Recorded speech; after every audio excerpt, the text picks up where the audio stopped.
A jury will soon decide the fate of 18-year-old Kyle Rittenhouse. He is on trial for killing two men at a violent protest in Kenosha, Wisconsin last summer. CBS News' Nancy Chen is at the courthouse with more on the dramatic closing arguments.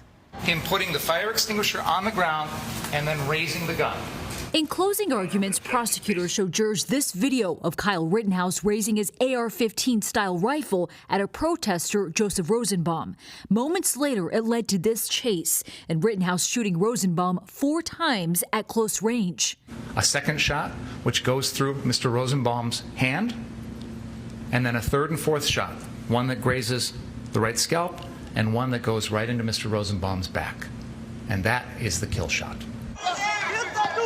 Prosecutors argued that Rittenhouse instigated the shootings that left 2 men, including Rosenbaum, dead and 1 seriously injured. When the defendant provokes the incident, he loses the right to self-defense. You cannot claim self-defense against a danger you create.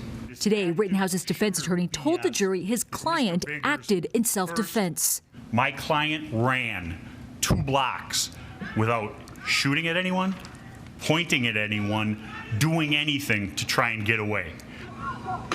While running away, Rittenhouse shot and killed another man, Anthony Huber, who hit him with a skateboard. Rittenhouse then shot and wounded Gage Grosskreutz. During 8 days of testimony, the jury heard from more than 30 witnesses. So I didn't do anything wrong. I defended myself. But the pivotal moment came from Rittenhouse himself, who broke down on the stand. People right there. In court, Kyle's mother, Wendy, has been by his side. She told me her son has remorse for what happened that night. So in talking to him, he does regret going that night now? Yeah, he does. In the beginning, he said yes, but now he wouldn't go. Kenosha is paying close attention as this trial nears a verdict. Wisconsin's governor has put 500 National Guard members on standby for potential unrest. Elaine? Nancy Chen, thank you. For more, let's bring in Craig Mastantuono. He's a Milwaukee-based criminal defense attorney and law professor at Marquette University. Professor, welcome. Thanks very much for being with us.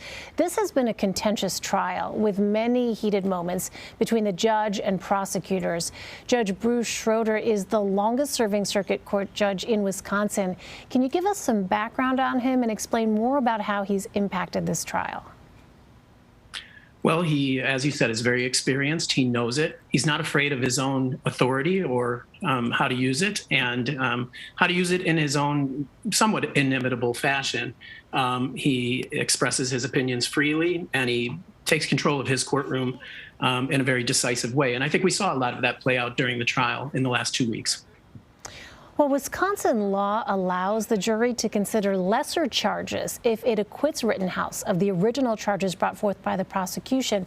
Craig, can you explain how this works and what the jury is allowed to consider? Well, lawyers on both sides requested instructions, and on both sides, some of those instructions were what we call lesser included offenses. This isn't unique to Wisconsin. It works similarly in other states. The judge can allow those instructions that he believes have a reasonable chance of having the jury acquit on the higher charge, but then move to a lower charge and convict on that lower charge. So if they're supported by the evidence, the requested lessers usually come in, and they were allowed in several of the counts in this case, which expands the opportunity for the prosecutors to get a conviction.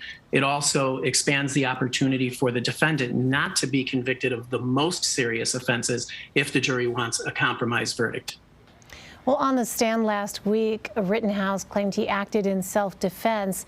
During closing arguments Monday, the prosecution said, quote, "You lose the right to self-defense when you're the one who brought the gun, when you are the one creating the danger, when you're the one provoking other people."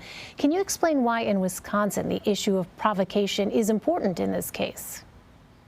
Yeah, provocation is huge in this case, and it's not unique just to Wisconsin, but the way it works here is one can't claim legitimate self-defense if one was engaging in lawful conduct and in fact provoked the confrontation with their conduct. And so that's why you saw the prosecution focus really on that today in closing, arguing literally Mr. Rittenhouse doesn't have the right to claim self-defense when he engaged in unlawful conduct. And in their argument, it was pointing a firearm and violating curfew. An earlier gun-related charge was dismissed. they focused on that and said, look, he doesn't have the right to self-defense unless and until he exhausts every ability to get away. And he didn't do that here. Therefore, his actions were unreasonable. All this comes down to reasonableness, but provocation is a factor in that analysis, and the jury will be instructed on that. The other side took the opposite argument, of course. Well, legal experts have said the decision to allow Kyle Rittenhouse to testify in his own defense was a risky one. Obviously, you can't get into the head of the jurors, but what is your assessment of his testimony? As a criminal defense attorney, I always feel that when you put your client on the witness stand, there's risk involved. On the other hand, it's a show of, or a display, if you will, that the defense and the defendant have a strong belief in the innocence of the defendant. And so it is with that that you take the witness stand and testify on your own behalf. I've done it many times in my career, and as have other trial lawyers.